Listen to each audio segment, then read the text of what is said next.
أعوذ بالله من الشيطان الرجيم بسم الله الرحمن الرحيم الحمد لله رب العالمين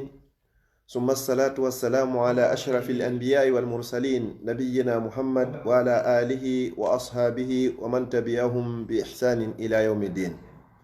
أما بعد السلام عليكم ورحمة الله وبركاته هاي مسيبة جلبة تدرب الإسلام kala ka wawɗo wonde hoore aduna o inchallahu en fottiɗo hare hande kadi kaduɗal meɗen ahlu sunna Bruxelles alluwal sumaye meɗen wowgal ngal ila sumaye o fuɗɗi ka page meɗen ɗo inchallahu Facebook lawol kisal yo Allah jaɓan en ko hoora kon ne wonna en kadi haray ko lutti kon yaafo en yeru ko wurgita kon e muɗum inchallahu renɗinan en fo meɗen enen e mawɓe meɗen e natugol yiite jahannama haray inchallahu no yewtirnoɗen noon hande haray ko 11 e lewru sumaye 2020 ɗum no hawra 1441 fergune laaɗo sallllahu alayhi wa sallam e wanno programme hande en yewtay seeɗa ko yowodiri e nafoore fiigol naafugol buyno welsidi e naafugol ngol ɓe inna naafugol ngol ɓay wona farilla haray ɓe inna so on tigi heɓi geeƴe ɗen watti safe witre haray yaha tun waalo naam naafugol ngol ko sunnatun mo akkada ko sunna tentinaɗo mo nelaɗo sallallahu alayhi wa sallam waɗi gurdam muɗum fop ha ɓe faati ɓe lerɗini kadi mofte maɓɓe ɗen kadi haray yo naafu ko honɗum hannoɓe waɗa julde jama fiyo ɗum naafe wano waktuji ɗin juulirte non julde jama ka juulirdaji ko fiwata ɗum farle e dow meɗen hara en taganaka ne laara noon ɓe naafuno e gurdam maɓɓe sahabaɓe lontiɓe ngadi fappu kadi naafi ha ɓe waɗi julde jama inchallahu ɓe naafi haray ado en natan nde en yewtay ɗo nafureji 10 ko bani adama heɓata si tawi o wakkilike o naafi tentini noon ka lewru sumaye ɗo kono ado en natan nde ɗin ɗon haray mi andintina na wajibi wona farilla be qur'ana on timma kana fiilo ɓay miɗo andi masalan sifa menen yette jallo ɓen haray ko ɗum woni ko hulɓini men haray fi naafugol ngol wona farilla dey be nde timma ko honɗum woni ko yiɗa ton ko honɗum woni ko landa ton ko yo ruku on o timmo sujudu on o timma diyeƴugol ngol timma e nder naafilo ngon yankinare nden timma e nder julde nden haysi tawi non ko inna a atayna tun e liilafi quraish e qul huwallahu ahadu iza jaa nasrullah hara ko ɗiɗo to woni ko naafira kono yo on tigi turo ha timma ɓanto ha fotodira sujja kadi ha deeƴa ɓanto kadi ha deeƴa hakkunde sujuduje ɗen o gerda non e julde makko nden fop yo Allah jaɓanmo be yeru ko heɓata feere kon musidɓe julɓe tedduɓe wiwɗen naafugol ngol ko sunna mo nelaɗo lerɗini e muɗum en adday ɗo hadis goto o gasa on ɗon tun hino yoni en nafoore fiyen wakkilo naafen jente ko nelaɗo maki sallallahu alayhi wa sallam ɓe inni man qama ramadan wonɗo wo wonɗo dariɗo naafi e nder lewru suuma yendum imanan wondude e gomɗinal hiɗa gomɗini ko a julɗo wahti saban hara ko naafirɗa kadi ko fi ɗaɓɓugol barjari ndin ka Allah wona yo fi yo inne kaari naafi wona yo fi yo inne kaaru timmini qur'an on a hula fi wata inne an a timminari a hula fi wata inne an ko inna atayna tu woni ko naafirɗa na ɗum ɗon fop ko wondude e iman e ɗaɓɓugol baraji ɗin ka Allah subhanahu wa ta'ala ko honɗum nelaɗo maki wo gufira lahu o yaafante o montante o heefante o ittante few mata qaddama min zambi kala bakkatuji ko ardinno si wona shirku ma haɓɓe bani adama musidɓe julɓe sabu imanu ma on e habbagol baraji ɗin ka Allah no gasa an yawitiɗo o inna atayna e qul huwallahu heɓa baraji ɓuri nafirɗo kamilu on fuu si tawi kanko anni e makko o moƴƴari hara ko waɗirno ko fiyo inne min mi timmini ta waɗu ɗum e hakkille ma golle ma ɗe anduɗa ɗen ko Allah petti yoɓay maɗe bani adama haajaka e ɗen golle ma o wawama yoɓude e ɗen golle ma wata holluɗen golle ma sirna on yoɓayɗo ma hollu on yoɓayɗo ma fiyo yoɓe gollal ngal golluɗa ngal. Juulugol ko honɗum goɗɗo watta julde sina Allah, ko Allah pette andi ko honɗum julde waɗete. Horugol ko andi ko waɗete ɗum wo ko Allah, hollu Allah ko a julɗo hiɗa juulira wondude e yankinare. Ɓay ko kanko pette woni ko yoɓayma. Si min Abdallah mi ñawlike ma ɗo 50 euro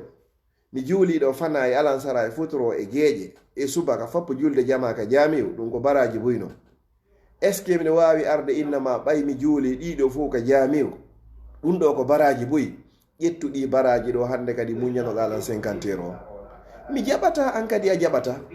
ko andi fi o naafilo wo ɗum tigi tigi o ngol juulugol wo ko Allah pet ko ɗum ko be timmine ruku e sujudu on hara inchallah fiyo Allah on jaɓange ɓasa yahi oyiɗo lakara Allah inni o falaka ko juulɗa kon haray probléme naati par ce que hay goto ala ƴetto hande kadi goto falaka. O hadis ɗo tun no wawi e yonude fiyen wakkilo naafen wata ronku naafugol hara hina sumaye ara kadi ronka naafugol haysi tawi ko darɗe 7 ma 10 wattane hakkille muɗum. haray ɓe fillito hadis on kala naafuɗo sumaye wondude e gomɗinal haraɗa barjitori fiyo Allah on okke baraji ɗin Allah yaafike ma bakkatuji ko ardinɗa ko si wona hara ko shirku ma hara ko haqqe goɗɗo jogiɗa. ɗiɗi naafugol ngol wo qiyamul layli wo ko da'abu salihin wo ɗum ko needi ko mbooka moƴƴuɓe ɓen siɗa faala tawede e moƴƴuɓe ɓen duumo e naafugol ngol jemma duumo e waɗugol qiyamul layli naafu tentini ka lewru sumaye ɗo ɓeyni wo tati on naafugol ngol wo ko qurbatun ila llahi ta'ala siɗa faala ɓattade Allah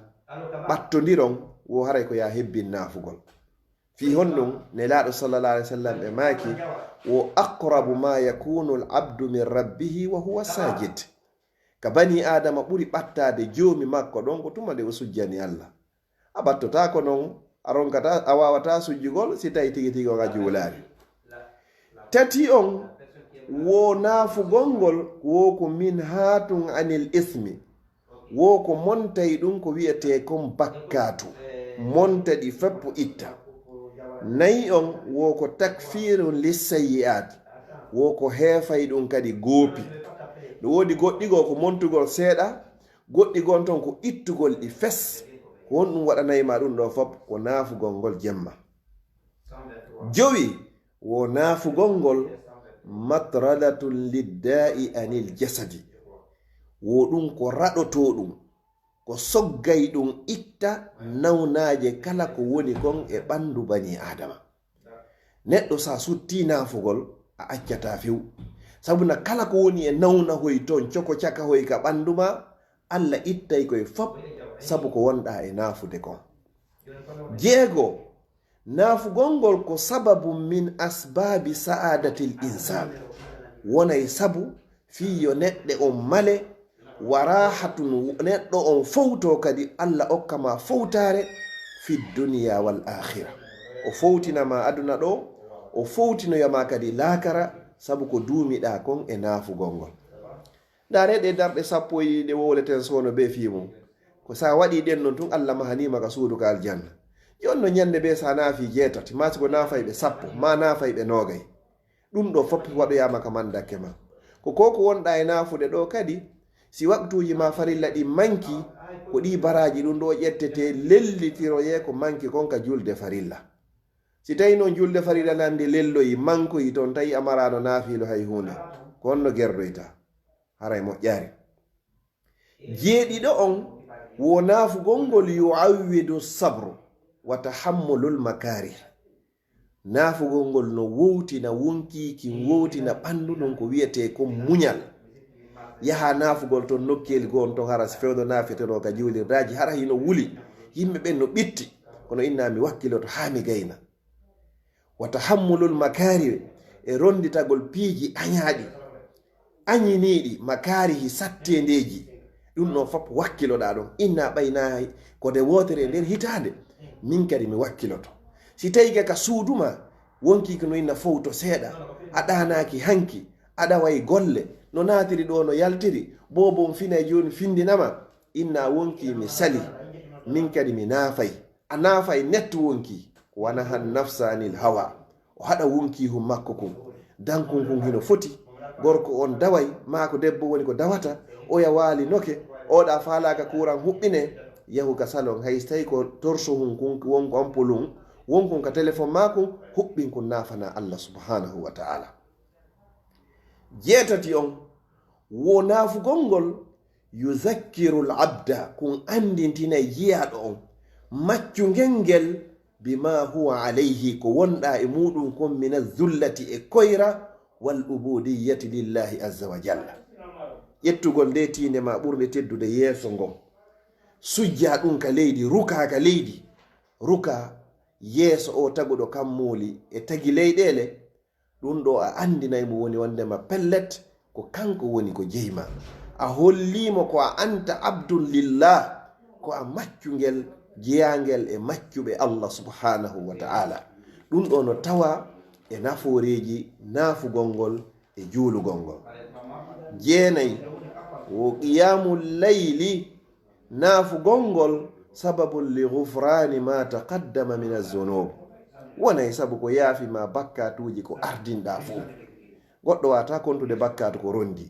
joni noon ko naafata kon sa naafi allah subhanahu wa ta'ala yawtante ɗum ɗon fuu hande kadi tentini noon nelaɗo sallallahu alaihi wasallam ɓe maaki kala on fuɗɗoduɗo e imamu o ɓe juulidi geeƴe ɓe gayni ɓe naafidi ha ɓe gayni yo andu bakkatuji makko ɗi yaafama. no woodi woɓɓe gono ton ɓeyna may juule dar geeƴe ɗen tun watte ɗon darɗe ɗiɗi par ce que en dawa bimbi musidɗo julɗo tedduɗo lebbi 11 hiɗa dawde ndu lewru woturu ɗo jogi to wonki hum makko inna wonki a naafay a anda ko arata kadi si tawete ma hay si tawima so tawi haraɗa wondi e cellal fi wawgol naafugol. hande ko musidɓe meɗen jelo waali e labtaneji tawata wawata naafugol ko musidɓe meɗen jelo hino faalano horgol allah jerriboriɓe nawnaji tawata ɓe wawata horugol ko musidɓe meɗen jelo no faalano naafugol allah jarriboriɓe kaso hiɓe soka hara ɓe wawata naafugol ko musidɓe meɗen jelo tawata allah honno jarribori ɓe golleji ka ɓe gollata fi kala ɗum kadi ko dewal kono ɓe heɓata feere naafugol. annon ɗiɗo foppo allah yaltinima e majji ko won ɗum e ganto kadi addata ha ronka naafangol allah hiɗa wondi e garanti ko arata tawete ha acca ha ko arata watta nden hakkil toɓɓere sappitoro nden e sappa ɓen e ko wonata ko nafoore naafugol ngol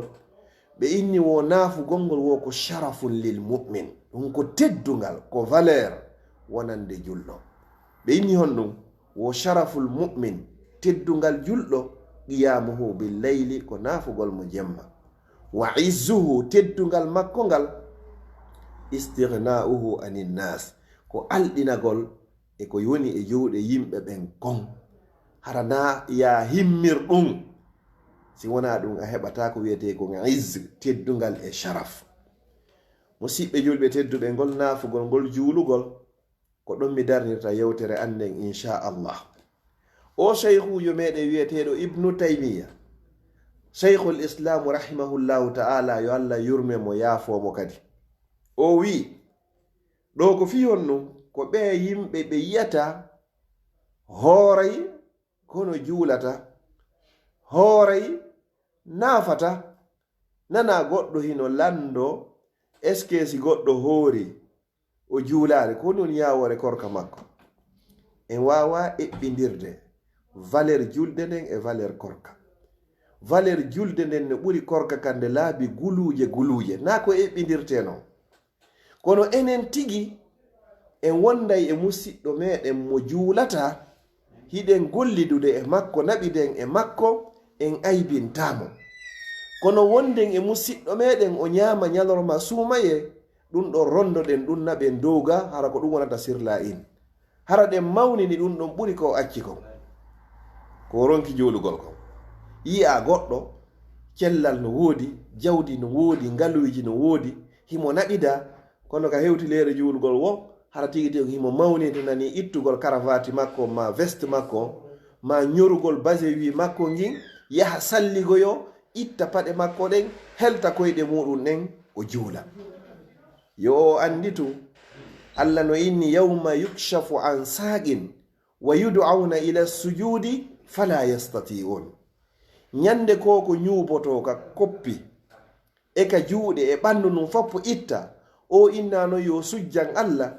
nden nyande o wawata. Fala yastati'un o wawoyta nden nyande. Fewno non ka wawɗa ɗo haray juulu fewnɗo adu hewtoyde tan tawata a wawata. Ko on ɗum Sheikhul Islam wi wo tariku sala wo accuɗo julde, neɗɗo mo juulata wo ko sharrum min assari, o himo boni ɓuri neɗɗo gujjowo. Wo neɗɗo mo juulata wo ko sharrum min azzani, himo buni ɓuri neɗɗo jeenowo. Neɗɗo jeenowo ɗum no hulɓini, kono pellet wo neɗɗo mo juulata bone makko wonno mawni ka Allah ɓuri neɗɗo jeenowo. Jon non enen si goɗɗo jeeni ɗo ɗum ko ronditete ɗum, kono goɗɗo wona e ɗo hara o juulata en ronditotako ɗum, en fellirtamo ɗum, en aybinirtamo ɗum, en sillirtamo fii ɗum, en laaɓantamo reedu telen fii ɗum ɗon. Ɓe inni wo neɗɗo mo juulata tariku sala wo ko sharrum min sharibil khamr, on himo boni ɓuri neɗɗo yarowo beere. Mawɓe men ko ɓe huɗorayno ɗum si mine waɗa ɗum yomi dekku beere haray hatti. Si mawɗo fuuta wooli ɗum haray hatti. Beere alamo anda beere hino harni, yimɓe 10 hino huɗa ko yowndiri e fii beere. Kono noon neɗɗo mo juulata on no hulɓini ka Allah ɓuri yarowo beere, ɓuri yeeyowo beere, ɓuri rondotoɗo beere, ɓuri windayɗo coggu beere, ɓuri kala haamowo beere nden e kala ko yowndiri fii beere. Sitta on ɗon e di neɗɗo accuɗo julde, neɗɗo mo juulata. O sakkitori hon ɗum o ini wo neɗɗo mo juulata wo ko sharrun min akili shisha, himo boni ka Allah ɓuri neɗɗo yarowo peepu, ɓuri neɗɗo fiimowo cigarette, ɓuri neɗɗo yarowo drogue, fiimowo kala ko anduɗon kon bonnay hakkille ko Allah harmini. Neɗɗo mo juulata. Musidɓe julɓe tedduɓe, en ala juutinde ɓura ɗo. Mi toriki Allah wonnoɓe e naafude ɓen yo Allah tabintimɓe, wonnoɓe wadde qiyamul layli yo Allah won tabintimɓe, ɓeyda okkude ɓe polgal e nder muɗum e cuucal e imanu e gomɗinal tigi tigi on fiyo ɓe wawu dumagol e muɗum. Ɓe alano ɓen, mi toriki Allah yo Allah newnanɓe kamɓe kadi ɓe wawa waɗugol ngal gollal ɗo kadi fi honnum ko gollal naɓaygal aljanna. Hunde tawata se a waɗinde bakkatu ko feƴƴinɗa kon Allah yafotoma, wallahi ɗa hani wakkilade ngal gollal ɗo, ɓay ko pellet hiɗa jogi bakkatu. Wa akhiran sakkitoren honɗum,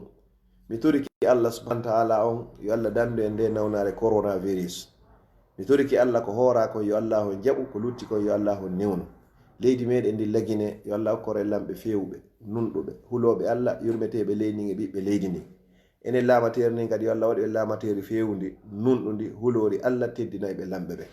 En toriki Allah mawɓe men faati ɓen fof yo Allah hokkuɓe aljanna, luttuɓe yo Allah ɓoyndi e maɓɓe, zurriyaji meɗen ɗin ko Allah woni fewnowo yo Allah on fewnuɓe e hoore laawol l'islam, yo Allah waɗuɓe ardotoɓe ka diina e ka dawla. Marɓe ɓe yo Allah on ɓeydanɓe, ɓe jogaki ɓe yo Allah on okkorɓe. Kala julɗo jogiiɗo ande ka ɓernde makko ko a wawi mo ittande wo ko Allah yo Allah on ittamo. Mo be ko mapore hoore aduna Allah on gon tawata ɗum nogo faala yo laatanomo e hoore ko moƴƴani mo kanko e ɓeygure makko e diina kan e julɓe ɓe fop. Mi torike rabbul ibadi o sabu teddugol ndu lewru sumaye e nde ñalande tenende wonde en ɗo hande. Mi torike Allah subhanahu wa ta'ala yo Allah ittanmo ande makko nde. No woodi maporɓe kaydiji yo Allah okkorɓe ɗum, no woodi maporɓe ɓiɓɓe yo Allah okkorɓe ɗum, no woodi maporɓe fiyo ɓiɓɓe mum fewu yo Allah okkorɓe ɗum, no woodi maporɓe modiɓɓe yo Allah okkorɓe ɗum, no woodi maporɓe sonnaɓe yo Allah okkorɓe ɗum, no woodi faalaɓe gandal yo Allah okkorɓe ɗum, no woodi faalaɓe laamu yo Allah okkorɓe ɗum, si tawi ɓe laaɓe feeway ɓe nunɗa e hoore laamateri ndi. No woodi kadi faalaɓe jawdi, en foppo yiɗen faala yo Allah hokku en jawdi laaɓuɗi, ɗuuɗuɗi, dagindi, waɗandi barki, hara ko wonayndi sabu ko naɓi en aljanna, hara nana ɓayni e yiide jahannama. Mawɓe meɗen ɓe ne'i en, ɓe jibini e nder l'islam, ɓe woni sabu en andi l'islam. En toriki Allah yo Allah yoɓuɓe, yo Allah yaafo mawɓe men Fuuta, mawɓe Fuuta Jalo, ko ɓe wopuno kon e faljere sagu angal andugol. Toriki Allah yo Allah yaafoɓe, ko ɓe hawrodirno e sawaba kon yo Allah jonnitiro ɗum kan, yo Allah jonnitiro ɓe ka ñaamo maɓɓe yo Allah yarnoɓe wendu kawsara ko wonno ɗo ko musidɗo moɗon Abdallah Diallo Bruxelles haray en jango si tawi jon jango jaɓi hara ko ɗum woni ko hilna inchallahu. Wassalamu aleykum wa rahmatullahi wa barakatuh.